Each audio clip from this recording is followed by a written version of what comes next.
Hello everyone, today I'm gonna show you how to draw perfect shape on your iPhone or iPad.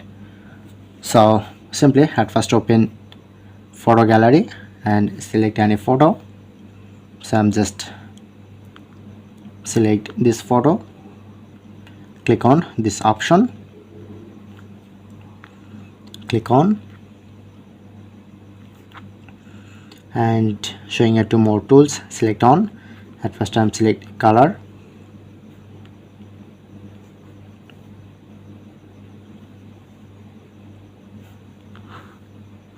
okay, and select this,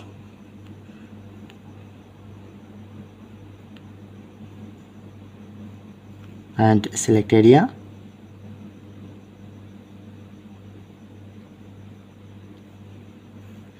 now select another tools,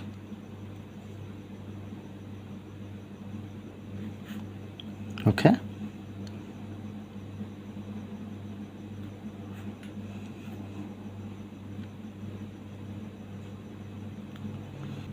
and press on done. Okay, so that's it. That's how you can do it.